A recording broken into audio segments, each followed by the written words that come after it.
Hoje nós vamos estudar, nós vamos meditar, nós vamos conversar sobre o tema, os frutos da salvação. Nós estamos seguindo o livro todo de Filipenses, então a gente está indo de verso a verso em cada mensagem. Acho que a gente já conseguiu expor umas 7 ou 8 mensagens até agora, e a gente vai indo. Hoje nós vamos meditar no texto de Filipenses, capítulo 2, do verso 12 ao 18. Filipenses, capítulo 2, do verso 12 ao 18.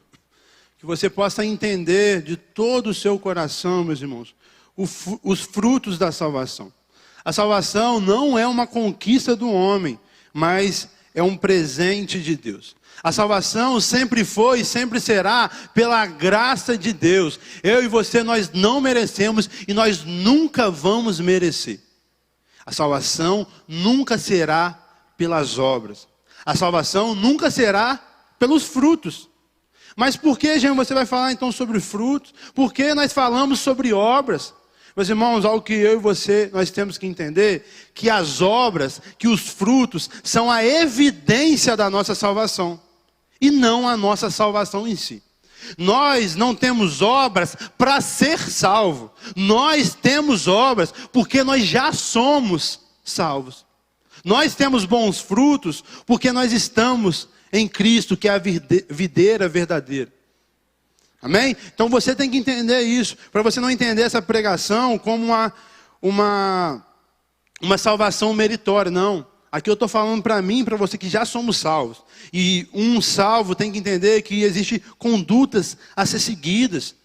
Mediante não o que o Jean acha, o que o Jean acredita ou não gosta. Não, mediante as sagradas escrituras. Amém? Mas não pense que a salvação é pelas obras, é pelos frutos. Não, a salvação é pela graça. Mas quando alguém é salvo, ele vai exalar Jesus. Quando alguém é salvo, ele vai frutificar conforme o Senhor. Porque uma árvore boa vai produzir bons frutos. Mas calma, meu irmão, é algo progressivo. Não olhe para outra pessoa que talvez está mais tempo na caminhada, ou que entendeu a Bíblia um pouco melhor, e olhe para ela e ache que você não é crente porque você não é igual a ela. Não, não é sobre isso. É entender que nós temos algo a seguir, uma conduta a seguir, mas é progressivo. Dia após dia nós vamos melhorar. O mais importante não é talvez hoje, nesse exato momento, você fazer tudo. Mas o mais importante é você querer fazer tudo. Porque errar nós vamos errar. Mas o que vai nos diferenciar, se realmente somos lavados e remidos pelo sangue, se realmente nascemos de novo, é se você gosta de errar. É se você tem prazer de se errar. Uma coisa é você se sujar na lama. Outra coisa é você querer nadar na lama. Não tem como. A gente não nos deleita no pecado. O pecado na vida do cristão é um acidente. É algo que aconteceu porque a gente não vigiou. Porque a gente não se consagrou. Aconteceu alguma coisa e a gente errou. Amém. Se você se arrepender, o Senhor vai te perdoar. Mas o que não pode é você amar pecar. Você amar fazer algo que é errado. Não. Quando você pecar, meus irmãos, você tem que se entristecer. Porque isso fere o coração do Senhor. Mas o pecar em si não fala que você não é um cristão. Não, porque infelizmente nós vamos errar. Mas o nosso coração, mediante a santificação, é todos os dias querer errar menos. Todos os dias aprender com o erro de ontem e não ficar errando sempre o mesmo erro. Amém? Então entenda essa ministração, os frutos da salvação com esse coração. Nós temos que ter isso, mas talvez você não tenha hoje. Mas que você possa se arrepender e começar a viver essa vida. Mas não pense também que você não é um cristão, que você não foi alcançado pelo Senhor. Não, não é esse coração que nós queremos. E outro ponto também, mediante essa pregação, não é para você ser um perito da vida dos outros. De olhar a pessoa ali, ó. A pessoa não está seguindo conforme a gente leu em Filipenses e o pastor falou, então, ó, não é crente não. Não, gente, não faz isso não. Preocupa com a sua vida, olha para o seu umbigo. Nós somos tantos pecadores. A gente tem que pensar mais na nossa vida de ser perito, né, de ficar julgando. Olha para nós, a gente tem tanto pecado para vencer. Deixa o irmão lá e se você puder ajudar, que é diferente de condenar, ajude com certeza. Nós precisamos ajudar o próximo. Mas não é para você ser perito. Olha primeiro para você. Então, sem mais delongas nessa introdução, vamos ler o texto sagrado. Está escrito Filipenses capítulo 2, do 12 ao 18. Nós vamos ler todo ele, depois nós vamos expor verso a verso. Está escrito assim: assim, meus amados, como sempre vocês obedeceram, não apenas na minha presença, porém, muito mais agora, na minha ausência, ponha em ação a salvação de vocês, com temor e tremor. Pois é Deus quem efetua em vocês tanto querer quanto realizar, de acordo com a boa vontade dele. Verso 14. Façam tudo sem queixas nem discussões, para que venham a tornar-se puros e irrepreensíveis, filhos de Deus inculpáveis, no meio de uma geração corrompida e depravada, na qual vocês brilham como estrelas no universo, retendo firmemente a palavra da vida. Assim, no dia de Cristo, eu me orgulharei de não ter corrido, nem me esforçado inutilmente. Verso 17. Contudo, mesmo que eu esteja sendo derramado como oferta de bebida sobre o serviço que provém de fé que vocês têm, o sacrifício que oferecem a Deus, estou alegre e me regozijo com todos vocês. Estejam vocês também alegres e regozijam-se comigo. Deixe sua Bíblia aberta, curva sua cabeça, vamos orar nesse momento. Pai, nós entregamos e consagramos esse momento ao Senhor. Esse momento de exposição das suas sagradas escrituras. Tenha misericórdia na minha vida, que eu possa expor com fidelidade o texto bíblico. E que cada ouvinte, e cada pessoa que está nos ouvindo aqui presencialmente, ao vivo ou posteriormente, eles possam receber a semente da palavra do Senhor. Que essa semente possa cair em terra boa, e essa semente possa germinar, possa frutificar, e esses frutos possam permanecer. Nos dê, Pai, clareza, nos dê entendimento. Espírito Santo de Deus, aplique em nós as suas sagradas escrituras. Essa é a oração que nós fazemos, no nome de Jesus. Amém e amém. Glória a Deus. Antes de começar a expor verso a verso, eu tenho que trazer uma introdução para vocês. Talvez você que está em casa e já nos acompanha nessa série de exposição à carta aos Filipenses, você já sabe. Mas tem pessoas aqui que eu nunca vi. Talvez tem pessoas nos assistindo também que é a primeira vez que está vendo essa série. Então, o que eu tenho que trazer para vocês? Essa carta, o apóstolo Paulo escreveu da prisão. Então, esse é o primeiro ponto que nós temos que entender. Paulo estava preso em Roma e essa igreja estava passando por algumas dificuldades, e Paulo então resolve escrever. Mas não só por causa da dificuldade que ele estava passando. Paulo também estava muito feliz por essa igreja. Essa igreja era uma igreja que ofertava na vida de Paulo. Era os mantenedores do ministério de Paulo. Então Paulo sempre teve muito prazer e muita alegria nessa igreja. Então você vai ver que essa carta é a carta da alegria, onde em toda a oportunidade que Paulo tinha, ele falava de alegria, ele falava que estava alegre. E algo paradoxal para mim e para você é que ele estava alegre na prisão.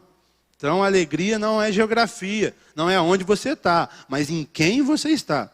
Se nós estamos em Jesus, nós podemos passar por tudo, mas nós vamos ser felizes, porque nós sabemos em quem nós cremos.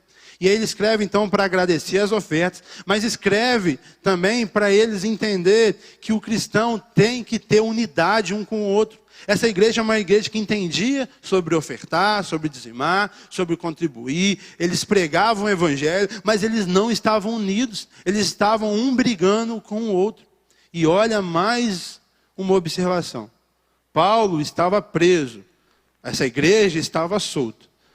Paulo, preso, está escrevendo para ajudar alguém que está solto. Você vê que, mais uma vez, problemas, dificuldades não é geografia. Tem pessoas que estão presas e talvez estão melhores do que nós, porque a gente não está entendendo como nós precisamos do outro, como nós precisamos amar o próximo, como nós precisamos um do outro, porque juntos nós somos mais fortes. E isso Paulo discorre e vai falando toda nessa carta sobre unidade. E a gente viu no capítulo 2, a gente já pregou 2 mensagens, essa é a terceira do capítulo 2, a gente viu na primeira mensagem que a humildade produz unidade. Por que nós não temos unidade? Porque nós somos orgulhosos. Porque nós achamos que somos melhores do que as outras pessoas. E não é. Todo mundo é igual. Existem funções diferentes. Algo que eu sempre falo. Eu estou aqui ministrando a palavra. A nossa diaconisa está servindo. E a gente tem função diferente. Mas importância nunca. Eu e ela somos iguais, irmãos em Cristo Jesus. Eu não sou melhor do que ela em hipótese nenhuma. E é isso que nós temos que entender. Porque quando existe superioridade, não vai existir unidade.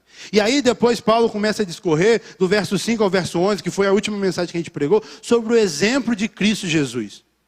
Cristo é o fim das nossas desculpas. Quando Paulo usa, seja a atitude de vocês a mesma de Cristo, Filipenses 2,5, acabou a minha e a sua desculpa. Porque eu e você nos proclamamos cristãos.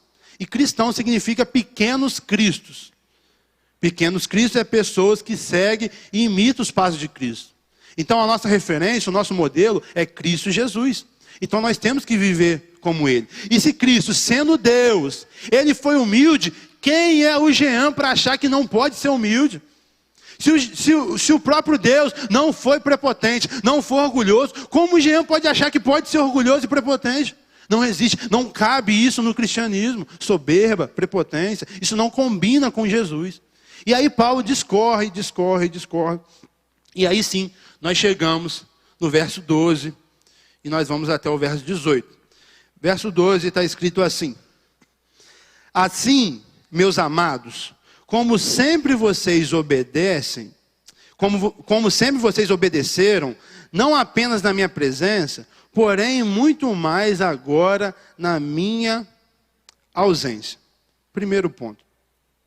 Paulo está falando então assim porque ele falou do exemplo de Jesus, do verso 5 a 11. Algo que você e eu temos que entender para a interpretação bíblica, que nós temos que analisar o contexto. Tá bom? Não pegue um versículo isolado, porque provavelmente você vai interpretar ele de forma errada e talvez você pode até falar coisas que Deus não quis falar. Mas quando você pega um contexto, o contexto anterior, o contexto posterior, o contexto de toda a carta que eu trouxe para vocês, a gente vai ter uma interpretação mais fiel das Sagradas Escrituras. Tá bom? Então quando Paulo fala assim, meus amados, como sempre vocês me obedeceram, não apenas na minha ausência, porém muito mais não apenas na minha presença, porém muito mais na minha ausência. Então, Paulo está falando de que obediência? De ser como Cristo. E algo que eu quero pontuar aqui, na verdade é algo muito triste, que eu consigo entender e trazendo para os nossos dias, né? Porque a gente não pode ficar também só no primeiro século, a gente tem que trazer para o século 21. Paulo está falando para eles obedecer não só na presença dele, mas também na ausência. Meus irmãos, isso acontece muito conosco, que somos líderes, pastores, e isso me entristece o meu coração. O que acontece? Talvez a pessoa vive a vida de qualquer maneira, mas se chega um pastor, uma pastora, um líder, alguém no ambiente, a pessoa muda. A pessoa estava falando palavrão, ela não fala mais. A pessoa estava falando mal de todo mundo, ela não fala mais. Isso de alguma forma é bom? É, porque de alguma forma ela respeita o pastor, a pastora, o líder, a líder, a mãe, o pai, e sabe que eles não gostam disso, então porque respeita. Mas eu vejo mais com maus olhos, mais como algo ruim, porque eu sou uma referência, talvez, um líder, mas eu sou humano, sou falho, eu não sou ninguém. Essa pessoa, ela tem tranquilidade de falar mal, de mentir, de fazer qualquer coisa perante o Rei dos Reis e o Senhor dos Senhores, que está em todos os lugares, que ouve tudo, até os pensamentos do nosso coração. Mas perante o Jean, ela não quer falar. E eu não sou melhor do que Deus, em hipótese nenhuma. Então isso me entristece. Como a pessoa tem respeito ao Jean e não tem respeito a Deus. Então isso é inconcebível. Então que eu e você possamos entender que nós não fazemos ou deixamos de fazer algo por causa de um pastor, de uma pastora, de um pai, de uma mãe, e sim por causa do seu Deus. Por isso que eu olho isso, quando eu chego no ambiente e isso muda, eu olho isso com maus olhos e não com bons olhos. Por mais que eles respeitem a minha presença, eles não têm que me respeitar não, eles têm que respeitar o Senhor, o Rei dos Reis, o Senhor dos Senhores, aquele que morreu na cruz por mim e por você. Então você tem que entender que se você estiver sozinho, não tem ninguém te olhando, você vai fazer as coisas certas. Porque você não faz as coisas certas por causa que tem o Mineirão todo te olhando, e sim por causa que tem só um te olhando, o Rei dos Reis e o Senhor dos Senhores. Que possamos entender isso e amadurecer. Porque se eu e você entender isso, muitas coisas vão mudar. Nós vamos ser mais honestos, nós vamos ser mais verdadeiros, nós vamos ser mais amorosos. Não vai existir maledicência em nossas mesas, em nossas bocas. Porque nós vamos fazer o que é certo. Não porque um pastor, um líder está olhando, e sim porque Deus está olhando. Então a obediência é independente da geografia, é independente do ambiente. Eu e você, nós temos que obedecer. Não por causa de um pastor, e sim por causa do supremo pastor, o Senhor Jesus, o Rei dos Reis e o Senhor dos Senhores. E aí, continuando no verso 12, está escrito assim: ponha em ação a salvação de vocês com temor e tremor. Então a primeira característica, o primeiro fruto da salvação de alguém é a obediência. Nós temos que obedecer. Repito, como eu acabei de falar, independente se o pastor está olhando, se a mãe está olhando, nós temos que obedecer por causa que o Senhor está olhando. Então o primeiro coração de alguém que foi regenerado pelo Senhor é a obediência.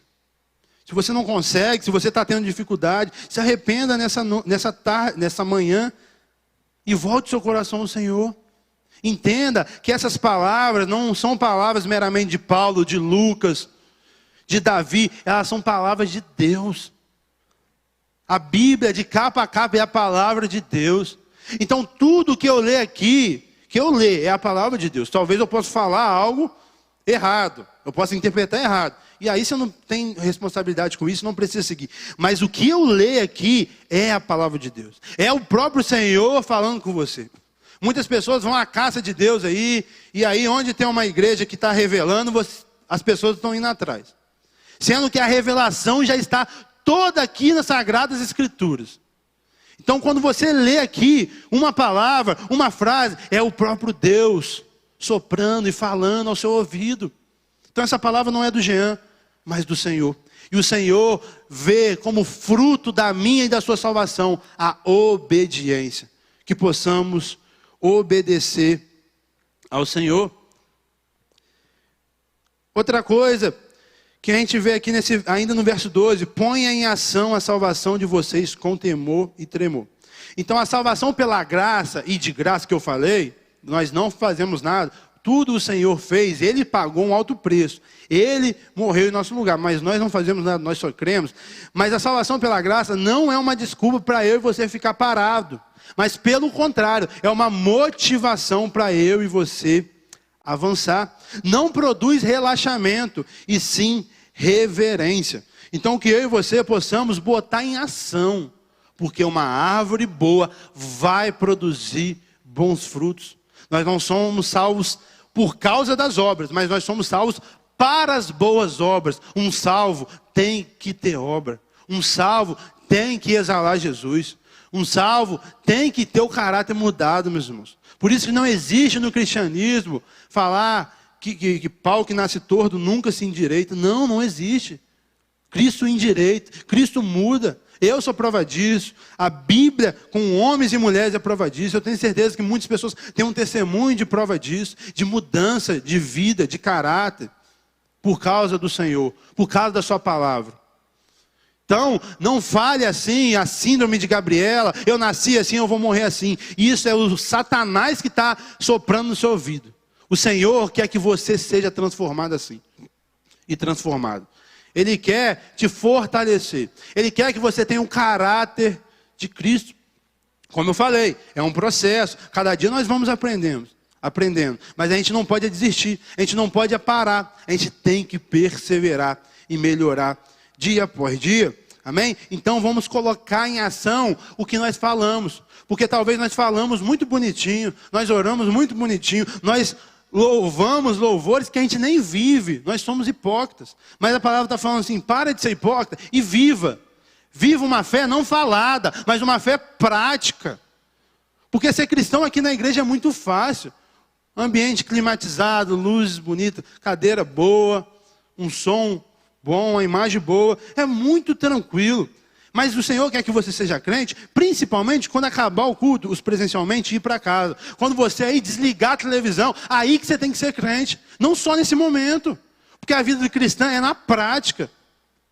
Não é um ritual que no domingo, na segunda, no dia que nós vamos cultuar, aí nós somos crentes. E aí depois a gente sai daqui e aí já xinga todo mundo no trânsito, já briga com a mulher, já trata os outros mal. Não, não é sobre isso não. O cristianismo é na prática.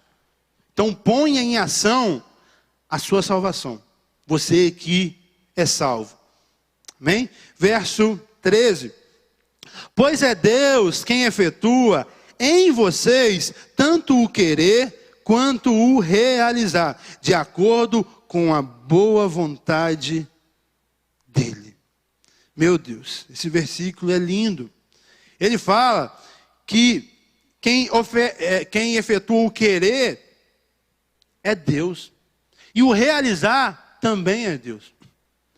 Por isso, muitas das vezes que Deus quer que você faça algo, Ele vai botar isso mediante a sua vontade mesmo. Ele vai mudar a sua vontade.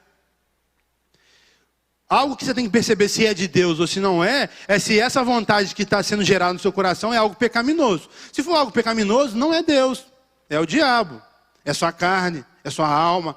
Aí você pode descartar. Mas se é algo que produz vida, se é algo que produz santidade, se você está sentindo no seu coração a necessidade de perdoar alguém, é Deus, gente. Não é o diabo. O diabo não quer que você perdoe. Se você está sentindo no seu coração a necessidade de ofertar na vida de alguém, de ajudar alguém, talvez com dinheiro, mas talvez com o seu serviço que você sabe fazer, sei lá, ser eletricista, um pedreiro, alguém que sabe mexer no computador, não sei, você quer servir uma pessoa, você sentiu no coração, é Deus, gente. Não é sua carne não vai querer isso.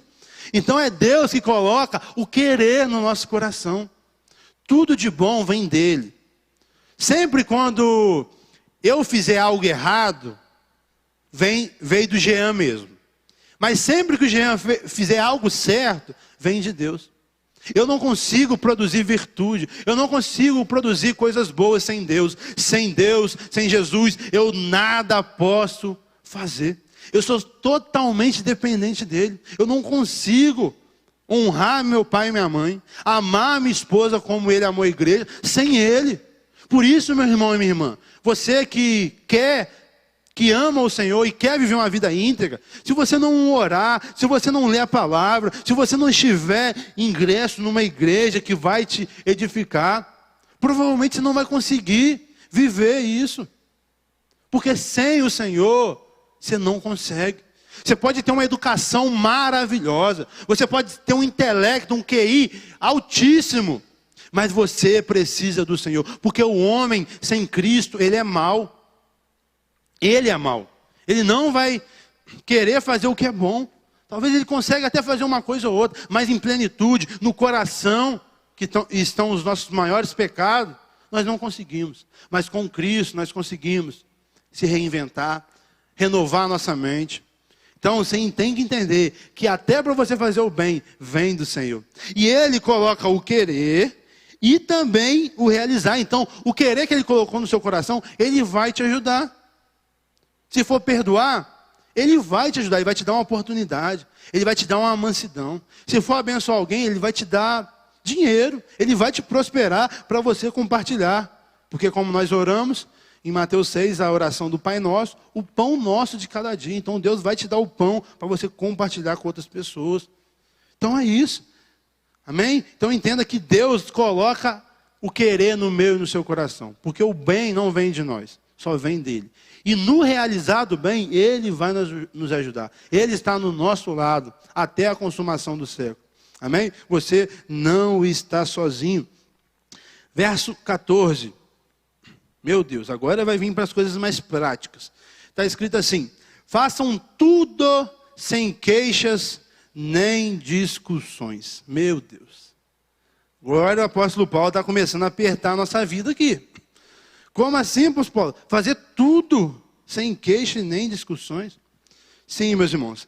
a salvação, ela também é demonstrada por relacionamentos transformados. Um dos frutos da salvação é um relacionamento transformado. Não é só com o pai, com a mãe, com o marido, é com a sociedade, com todo mundo. Não existe cristão que fala assim, eu tenho um ranço dessa pessoa. Eu não vou com a cara de fulano. Não existe isso no cristianismo, não. Nós somos chamados para ser pacificadores. E aí sim nós vamos ser reconhecidos como filho de Deus. Lá em Mateus 5, no Sermão do Monte, o próprio Jesus fala isso. Nós vamos ser conhecidos como discípulos do Senhor se amardes uns aos outros. O amor é a base do cristianismo. E amor não é sentimento. Amor é atitude. Por isso você pode amar todas as pessoas. O sentimento não. O sentimento pelo seu filho, pela sua mãe, pela sua esposa é diferente do que pelo um desconhecido. Mas o amor pode ser igual, porque amor é atitude. Então como assim, gente, amor é atitude? Como assim pode ser igual? Você pode servir um copo de água gelada para o desconhecido ou para o seu filho. Você vai estar amando os dois. Então no amor, que é atitude, você pode tratar bem todas as pessoas. No sentimento não tem como. No sentimento realmente nós sentimos algo maior por outras pessoas, menor por outras pessoas e tudo bem. Mas no amor, na atitude, no serviço, nós podemos servir todos. Então, você tem que entender que você, quando você foi lavado e remido pelo Senhor, alcançado pelo Senhor, os relacionamentos têm que ser transformados no seu meio.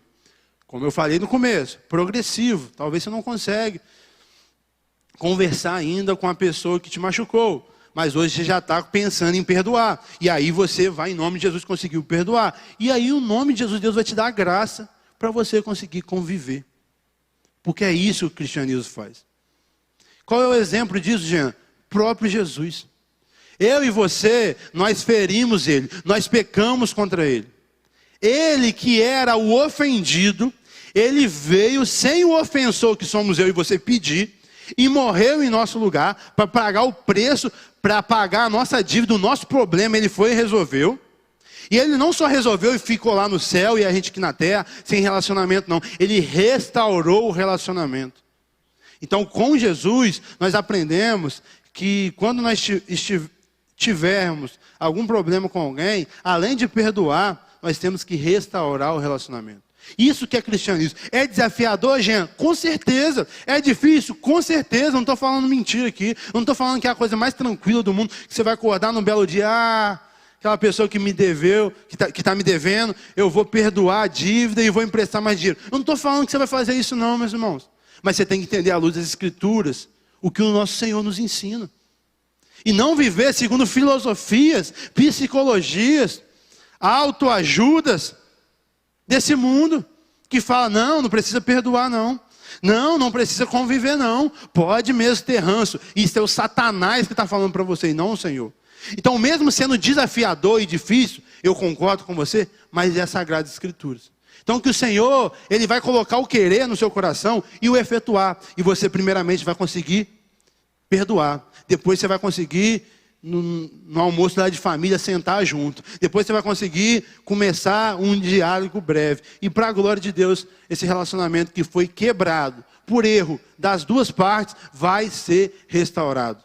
Essa é o chamado do Senhor para a minha vida e para a sua. Restaurar relacionamentos. Nós somos chamados como ministério da reconciliação. Amém? Então Paulo dá duas ordens para os relacionamentos ser transformados, ser restaurados. Porque quem vive se queixando e discutindo não tem como ter relacionamento. Então Paulo fala, façam tudo sem queixas nem discussão. Então o primeiro ponto aqui, sem queixas ou murmurações.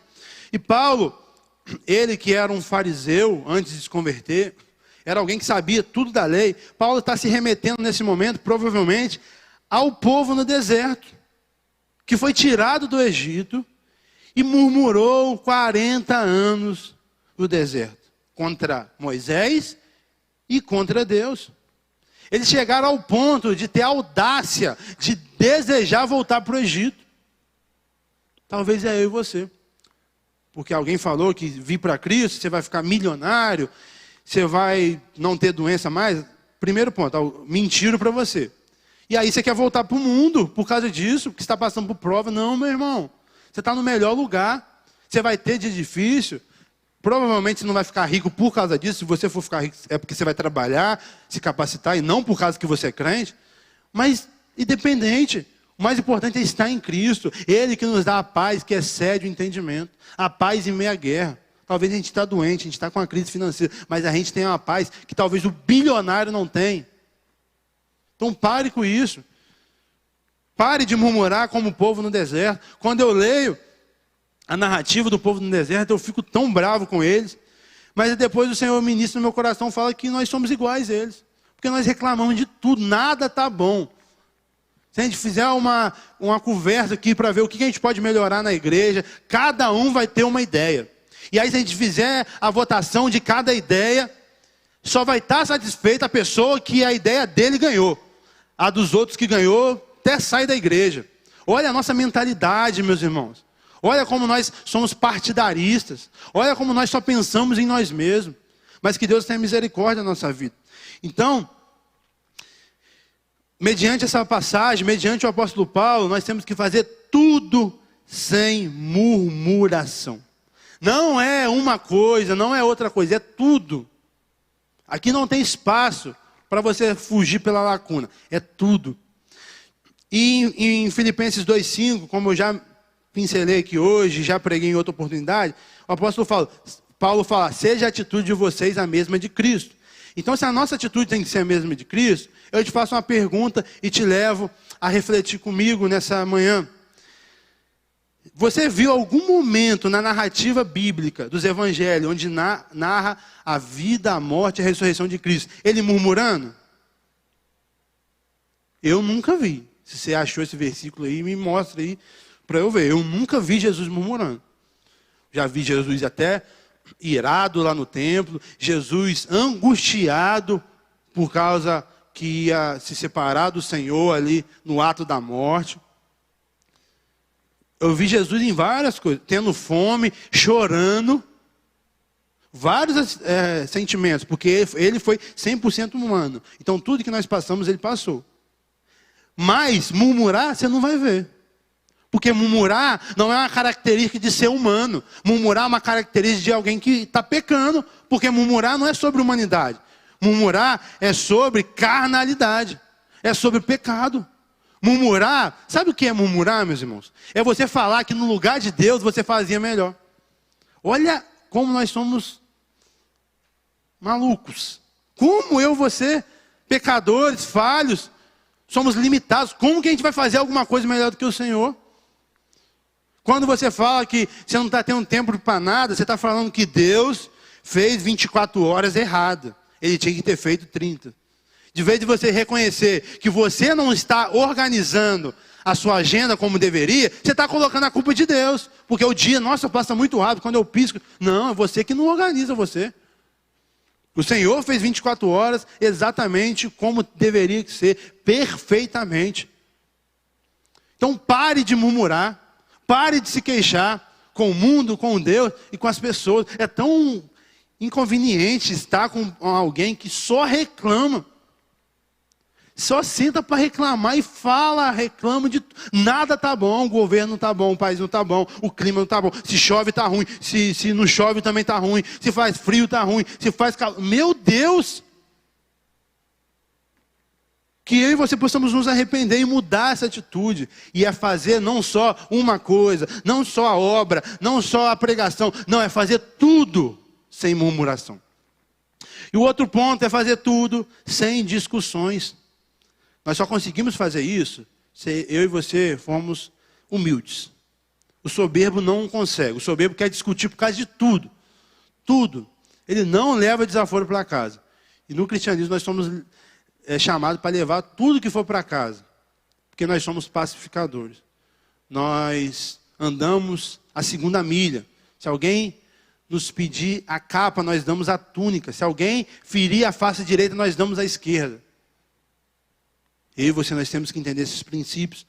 Então, fazer tudo, não só algumas coisas, mas tudo sem discussões. E aqui Paulo está falando não de uma discussão saudável, que realmente existem discussões importantes que têm que ser discutidas. Não é discutido em si de uma briga, mas conversado, para chegar num lugar melhor.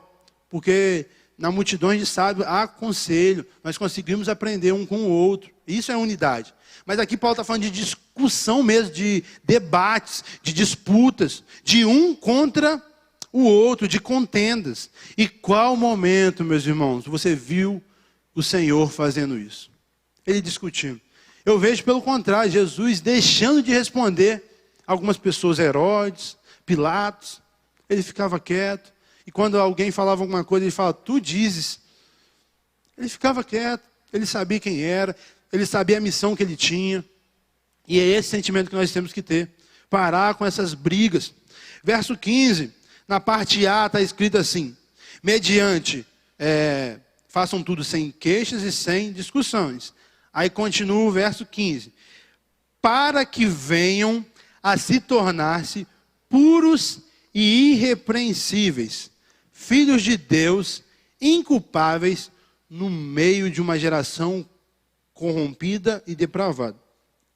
Então, se a gente viver sem queixa, sem discussão, como Cristo, primeiramente nós vamos ser puros. O que é algo puro que Paulo trabalha aqui? É algo sem contaminação, é algo santo. Santo significa ser separado. Então, mesmo numa geração corrompida, nós temos que ser santos. Nós temos que nos santificar. E ser santos, eu vou falar isso um pouco mais para baixo, mas ser santo não é ser santo dentro da igreja, porque dentro da igreja é fácil. Ser santo é ser santo em todas as esferas da sociedade. Aonde o Senhor nos plantar, nós temos que ser santos. Outro ponto, irrepreensíveis. Irrepreensíveis é alguém que não tem nada para servir de tropeço para alguém. Nós não somos a causa do tropeço de alguém. Nós não escandalizamos o nome do Senhor por causa da nossa vida, por causa daquilo que nós falamos ou fazemos. Pelo contrário, nós refletimos o caráter de Cristo.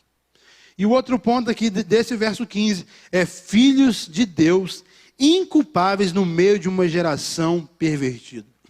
Então eu e você, nós temos que viver como filhos de Deus.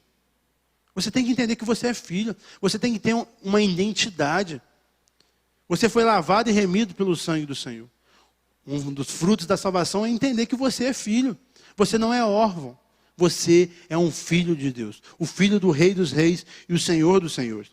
Então, mediante esse versículo, nós temos que entender que nós temos que dar testemunho no mundo. Meu irmão, ser sal dentro do saleiro não adianta nada. O sal dentro do saleiro, ele não cumpre o seu propósito. Ser luz debaixo de uma vasilha, ela não está iluminando. Mas nós somos chamados para ser sal, para entrar em contato com as pessoas. E salgar, e temperar elas, e influenciar. O sal, o ambiente que ele chega, pode ser a comida que for, ele vai influenciar. Porque sal é algo forte. Ele, pelo contrário, ele não é influenciável. Você pode colocar alguma coisa no sal que você não vai mudar ele. Mas aonde que ele chega, ele muda. Esse que tem que ser o meu e o seu coração. Aonde nós chegamos, nós temos que mudar. Através do caráter de Cristo. E a luz é a mesma coisa. Não adianta eu e você ser luz dentro da igreja, onde já tem várias luzes. Nós temos que ser luz na escuridão. Não sei se você sabe, mas é cientificamente comprovado que não existe escuridão. Existe a ausência de luz. Então, se existe um lugar escuro na sua família, no seu trabalho, na sua vida, é porque falta Jesus. E nós, mediante a luz de Cristo, nós somos a luz do mundo. Então é lá no ambiente totalmente escuro que eu e você como cristãos, nós precisamos estar. Por isso é inconcebível. Até infelizmente pessoas no púlpito falam isso, que se você se converteu e aí tem churrasco na sua família, você não vai. Não, meus irmãos, pelo contrário, você tem que ir. Porque toda essa família está bebendo, está fazendo coisa errada, mas você vai chegar lá para santificar o ambiente, para iluminar o ambiente, porque aqueles seus parentes, eles precisam de Cristo também. O que é isso? Segregação? O ID é por todos. Jesus entrava na casa de cobradores de impostos, conversava com prostitutos, não para ser igual eles, que também esse é outro erro que nós caímos, para ser igual as pessoas. Não é para ser igual os pecadores que estão fazendo coisa errada, não. Nós temos que entrar em contato com eles como sal e como luz para transformá-los. Para eles, mediante o meu e o seu caráter, ser transformados. Então vai no nome de Jesus, eu te abençoo, vai no churrasco dessa família e exale Jesus em cada atitude, em cada serviço, em cada palavra, e os seus familiares vão ver que tem alguma coisa diferente em você, e quando eles for investigar, eles vão ver que é Cristo, que você se encontrou com o Rei dos Reis e o Senhor dos Senhores, que você está se deleitando na oração e nas sagradas escrituras, que isso transforma o caráter de qualquer pessoa, porque o Evangelho é o poder de Deus. Então, nós somos chamados a ser filhos de Deus numa geração pervertida. Por isso, não cabe essa desculpa. Jean, eu me desviei porque olha o que está passando na televisão. Olha o que está passando no Spotify. Olha o que está passando aqui na minha rua. Isso não é desculpa. Porque Daniel, na Babilônia, ele se santificou. E é nessa Babilônia de hoje, nós temos que nos santificar. Independente do que vai acontecer, a igreja tem que continuar sendo santa. Os cristãos têm que continuar sendo santos, amando o Senhor, colocando o Senhor como primazia, e não seus desejos carnais, e não a influência do mundo. Então, nós somos filhos verdadeiramente, não numa estufa, onde nada nos atinge. Nós somos filhos verdadeiramente mediante as sagradas escrituras que a gente acabou de ler, dentro de uma geração corrompida, não sendo geração corrompida, não se corrompendo como a geração, mas sendo santo mesmo no meio deles. Que eu e você possamos entender isso. E esse é um fruto também da salvação, a santificação. Eu não estou falando para você ir de qualquer jeito, para qualquer ambiente. Não, existe um preparo, existe uma consagração. Por isso que nós, como igreja, estamos aqui para isso. Esse momento, meus irmãos, não é o momento principal do cristianismo. Esse momento é um dos momentos maravilhosos, mas é como se fosse um treinamento de um time de futebol, é o culto. O jogo, sabe onde que é? É quando acabar o culto e você ir para o mundo. O ID é no mundo, o testemunho é no mundo. Então aqui você vai vir orar conosco, se capacitar conosco, aprender as escrituras conosco, louvar conosco, para quando acabar esse momento, você frutificar por onde você passar. Então você vai ser só verdadeiramente um filho, quando você estiver no meio dessa geração pervertida, mas você não se corromper. Porque ser santo lá no monte, igual os monges de algumas religiões, é fácil. Não tem uma mulher para te irritar, um cara no trânsito para te fechar. Nossa, é muito fácil. Mas nós somos chamados para ser santos aqui, nesse mundo, com dificuldades. E até quando nós errarmos, pecarmos, nós vamos nos arrepender e nós vamos avançar. Amém? Então entenda isso. Verso 15, a parte B, está escrito assim: na qual vocês brilham como estrelas no universo. Meus irmãos, então a salvação é demonstrada através do nosso testemunho. Nós vamos brilhar como estrela no universo. Nós temos que iluminar o mundo, como eu acabei de falar. Nós temos que sair das quatro paredes. Nós temos que brilhar, mas só vamos brilhar sem murmurações e sem discussões. Olha o que a palavra fala de mim e de você. Que você e eu, nós vamos brilhar como estrelas no universo. Olha a minha missão e a sua. Brilhar não para a glória do Jean, mas para a glória de Deus. Brilhar para o nome do Senhor ser glorificado. E ver o Jean que um dia era apagado, que um dia só saía coisas ruins da boca dele, do coração dele, das atitudes dele, mas desde o momento que encontrou o Senhor, ele foi transformado, progressivamente, é claro, dia por dia, é claro, mas cada vez brilhando, cada vez a luz estando mais forte. Esse que é o convite da mensagem do Senhor, da palavra do Senhor, do cristianismo para mim e para você, é brilhar em meio à escuridão. E se existe escuridão, é porque eu e você, nós não estamos iluminando. Nós estamos sendo omissos mediante a necessidade de iluminar. Então que eu e você possamos nos arrepender de todo o coração e começar a iluminar. Se tem um ambiente com problema, é lá que nós vamos. Para aumentar o problema? Não, para acabar com o problema. Para diminuir o problema. Para pacificar o problema. Como nós somos chamados de pacificadores. Verso 16. Retendo firmemente a palavra da vida. Assim, no dia de Cristo, eu me orgulharei de não ter corrido, nem me esforçado inutilmente. Então a salvação também, ela é demonstrada, o fruto dela, através da fidelidade. Primeiro, de preservar a palavra. Meu irmão, não existe um cristão que não ama as Escrituras. Se você não ama, alguma coisa está errada. E queira amar. Porque como eu falei, aqui está a palavra de Deus. É o próprio Deus falando com você. Sei que talvez você não tenha um hábito de ler. Eu não fui criado num ambiente que eu tinha que ler. Eu comecei a ler depois que eu me converti. Então é algo progressivo. Não estou falando para você ler toda a Bíblia em um mês, não. Eu sempre aconselho alguém a ler um capítulo só por dia. Porque um capítulo tem tantas verdades. Porque se a gente ler correndo, na minha opinião, humilde opinião, eu acho que não tem tanto proveito. De alguma forma vai ter proveito, porque a palavra do Senhor, você vai, de alguma forma, reter algo. Mas se você ler um capítulo, mas quando eu falo ler um, não é você ler uma vez e ir fazer as coisas, não. De vez em você ler quatro capítulos, lê 4 vezes um capítulo.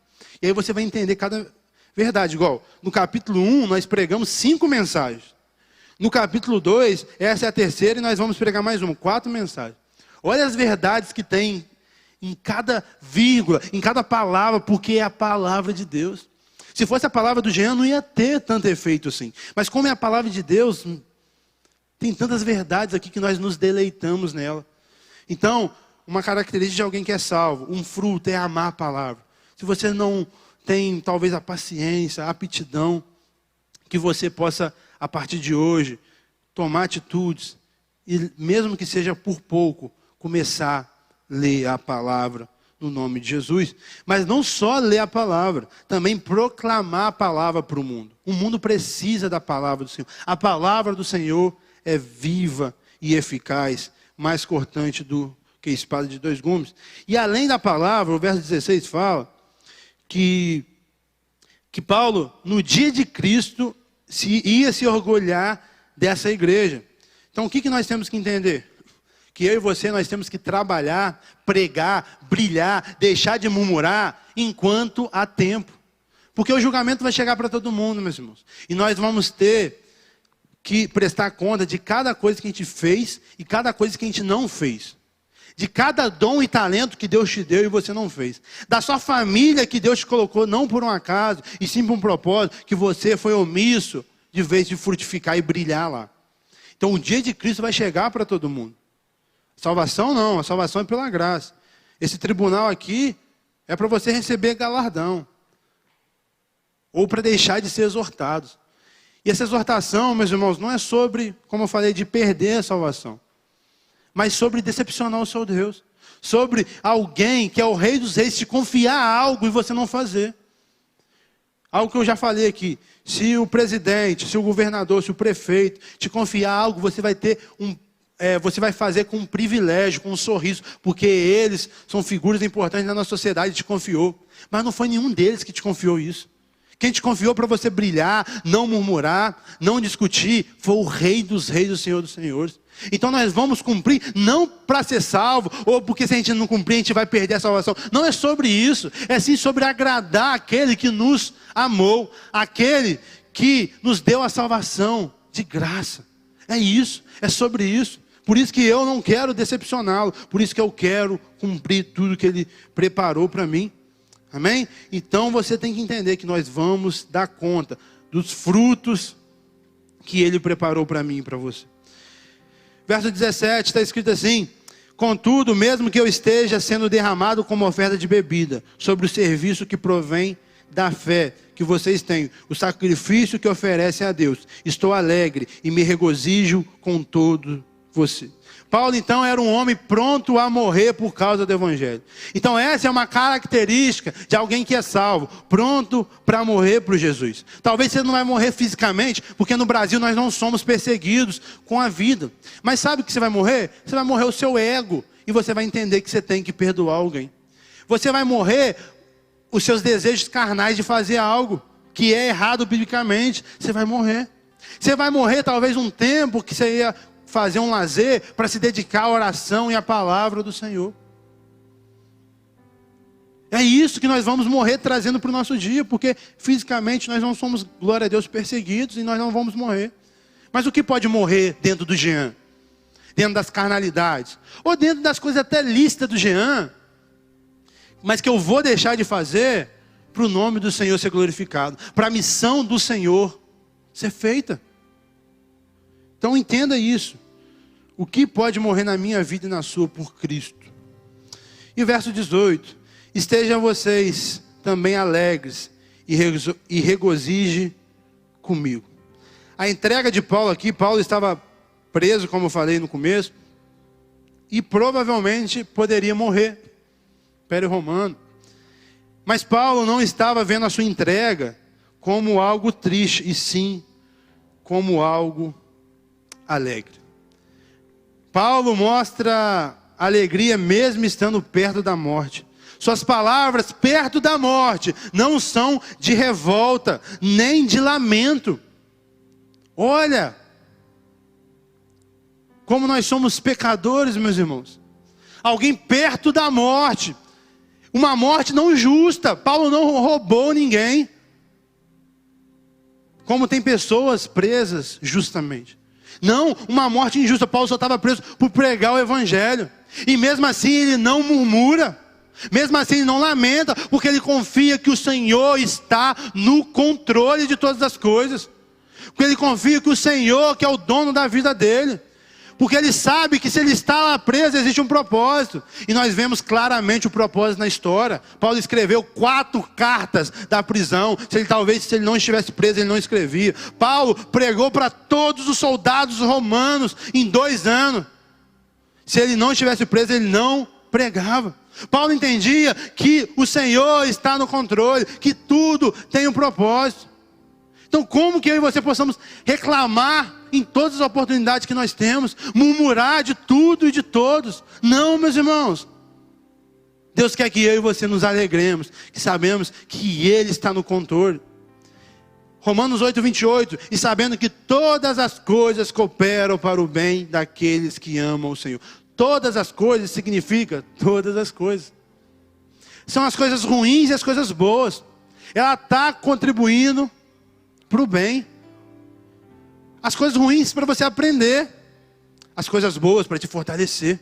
Nada é em vão na vida do cristão. Não existe sorte para mim e para você. Existe Deus e Ele está no controle. Então como Paulo foi, eu e você possamos ser alegres. Porque um dos frutos da salvação é a alegria, é o contentamento. Porque nós sabemos em quem nós estamos, independente de o que está acontecendo. E eu tenho aqui algumas aplicações para a gente finalizar esse momento de exposição bíblica. Primeira aplicação é que a salvação é só o começo. Se você foi salvo ontem no culto, agora é só o começo. Existe algo a mais. Aqui nessa vida ainda, o Senhor quer que você frutifique, avance e dê glória a Ele. Então a salvação é só o começo. Deus tem uma obra para fazer através de nós. Primeiro Ele faz a obra em nós, nos salvando. Depois Ele faz a obra através de nós, para eu e você sermos usados pela misericórdia dEle, para salvar outras pessoas. É isso. Outra aplicação, a obediência é uma marca de um salvo. João 14, 21 está escrito assim: quem tem os meus mandamentos e lhes obedece, esse é quem me ama. Então, não adianta a gente falar que ama o Senhor da boca para fora, nas orações, nos louvores, e não obedecer os mandamentos dEle. Por mais que seja difícil, por mais que você vai ter que deixar sua carnalidade, o seu egocentrismo, você vai ter que deixar seus pecados de lado, você tem que deixar e seguir o que Ele manda. Porque uma das características de um salvo é a obediência. Terceira aplicação: as reclamações e as divisões são um mau testemunho no mundo.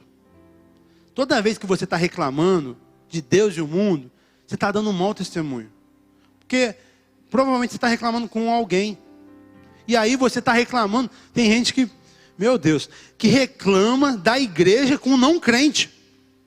Esse não crente nunca vai querer vir na igreja. Nós somos imperfeitos? Claro, nós erramos, com certeza. Estou aqui para reconhecer. Nós queremos melhorar. Nos ajude, converse conosco.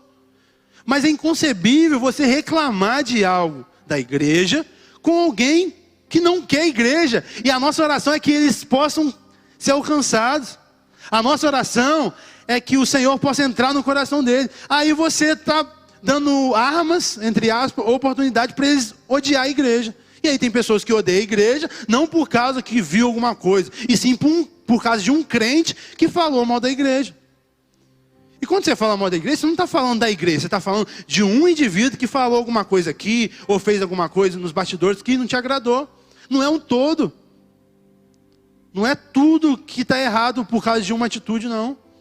A gente tem que acertar se é uma atitude? Com certeza, eu estou aqui para querer ajudar de alguma forma, se eu puder. Mas não faça isso. Mas até saindo do âmbito de crente para não crente, em todos os aspectos. Pare de murmurar. É inconveniente alguém que só reclama. É muito chato você estar num ambiente que a pessoa só fala mal dos outros, só reclama, nada tá bom na vida. A pessoa acabou de receber uma cura, está preocupado que não tem casa. Acabou de receber uma casa, está preocupado porque não tem um carro. Nada tá bom.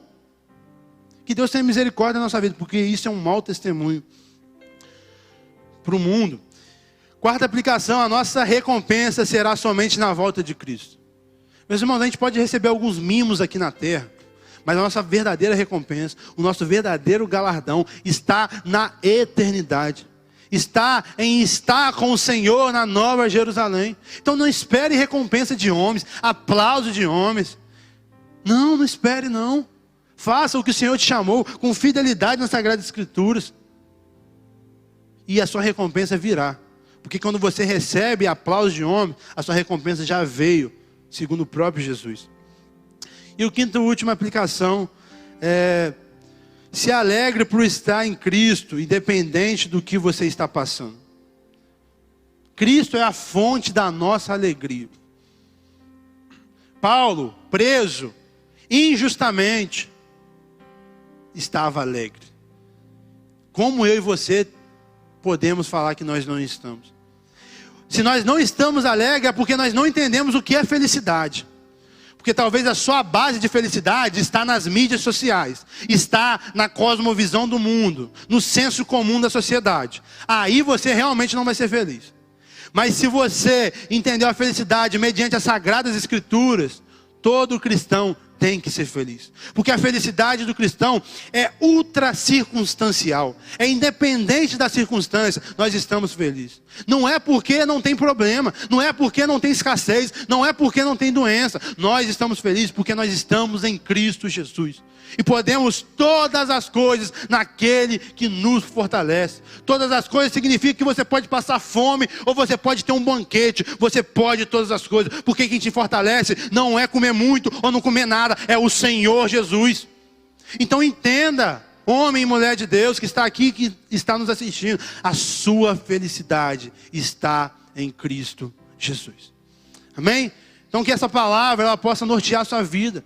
Ela possa fazer você refletir e você possa analisar, refletir consigo mesmo os frutos da salvação que a gente conversou aqui hoje, mediante a palavra do Senhor em Filipenses, do verso 12 ao verso 18.